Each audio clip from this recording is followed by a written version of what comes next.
Hello, and welcome to EOS Weekly, your weekly recap of EOS news and events. If you're looking for the Cliffs Notes version of EOS news, you've come to the right place. Please subscribe to our channel and we'll turn you into a highly informed member of the EOS community, all in 10-minute or less weekly episodes. Today is Friday, July 6th, and the title of this week's episode is BR on EOS and the RAM price. So, let's get into this week's update.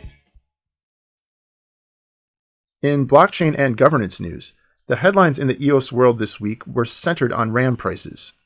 Now, before we go into the details of the RAM pricing issue, let's provide a little background. Currently, the majority of EOS token holders are investors, holding EOS not because they want to use the EOS platform to host a decentralized app. They are holding EOS for purely investment purposes. But, over time, this is going to change.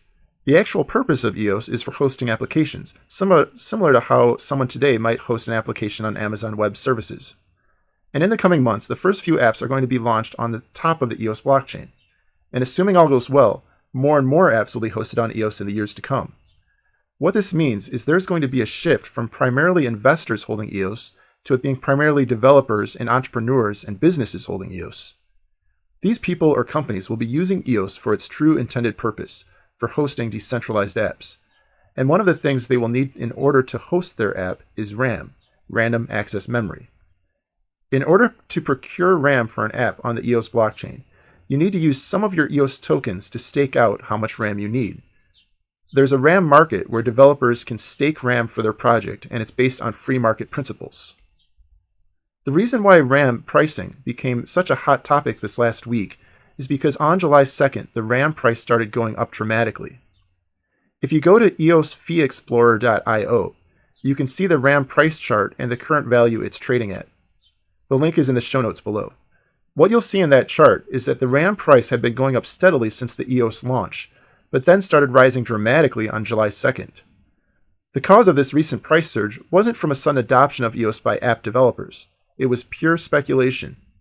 People predicting that down the road, as more and more apps are launched on EOS, there would be a high demand for this RAM. They saw the opportunity to profit from this scarce resource, and many did in fact profit from it. The way the EOS RAM market works is you stake a certain amount of EOS and get the equivalent amount of RAM available for your usage at the current market price.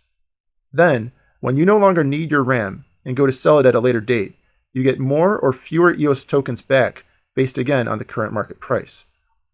This means if you timed it just right on July 2nd, you could have multiplied your holdings of EOS tokens by 7 in a single day.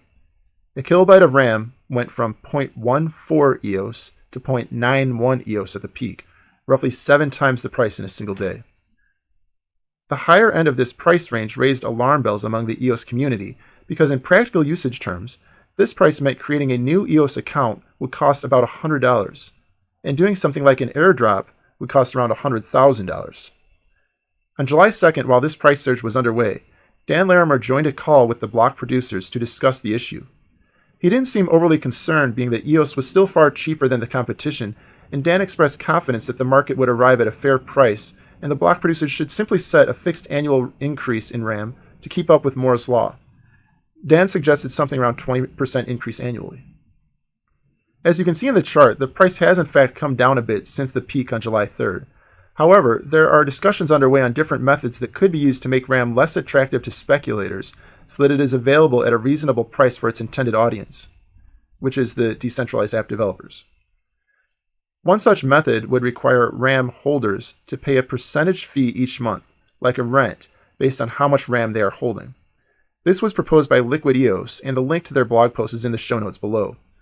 We also added the link to the July 2nd YouTube video where Dan Larimer discussed the RAM issue with the block producers.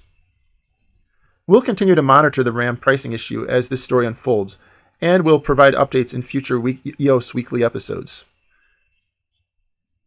In dApps and airdrops news, High Fidelity is a virtual reality company that recently got a round of funding for $35 million, bringing their total funding to date to $70 million. The founder is Philip Rosendale, who was the founder of Second Life. He and the High Fidelity team have made a strong case for why this next generation of virtual reality needs to be built on top of blockchain technology. They plan to have a High Fidelity coin for exchanging goods and services in the virtual world that they're building. And the scale they're talking about is reaching 1 billion people with a $1 trillion economy of virtual goods and services. High Fidelity chose EOS as the blockchain for this next generation virtual world. This is a huge vote of confidence for EOS and has the potential to be one of the biggest apps to launch on EOS in the near-term horizon. We put a link in the show notes below to one of the recent articles on High Fidelity. Switching over to airdrops, multiple airdrops have arrived in the last week, including eDNA, Horus, and Karma.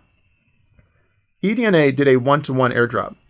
It is a biotech venture dedicated to ensuring human DNA remains in the right hands and doesn't get abused by governments or megacorporations. You can find more information at edna.life. HorusPay also did a 1-to-1 airdrop.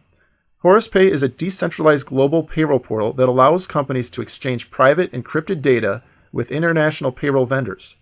You can find them at horuspay.io. Karma did a 9-to-1 airdrop. This means you get 9 Karma tokens for each EOS token that you hold. Karma is an app that incentivizes positive actions. It's similar to Steam in some ways, where you can earn tokens by creating content that gets upvoted, but the content in Karma is supposed to document a good deed you've done.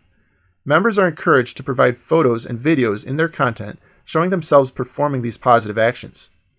This is a project that Dallas Rushing, a fellow YouTuber, is heavily involved with. You can find more information on Karma at karmaapp.io. The links to each of these airdrops is in the show notes below. And that brings us to our featured EOS project of the week. One of the things we love about EOS and the decentralized apps being built on top of it is the promise it brings of a return to peer-to-peer exchange. Currently, in almost every transaction between two individuals, there's one or more middleman organizations taking a share of that transaction. These middleman organizations take the form of ride-sharing apps, credit card companies, ticket brokers, and so on. And one such industry that has been largely impacted by middleman organizations is the music industry. Not too long ago, musicians could make a decent living off of their album sales alone, and they were able to use this money to fund the creation of their next album and the next after that. This is no longer the case. Today, artists have to stay on the road on a virtually endless tour, as live performances have become their primary source of income. That's why we have chosen Emanate as this week's EOS project of the week. Emanate is a self-governing music ecosystem built on the EOS platform. Here's why we find this project so exciting.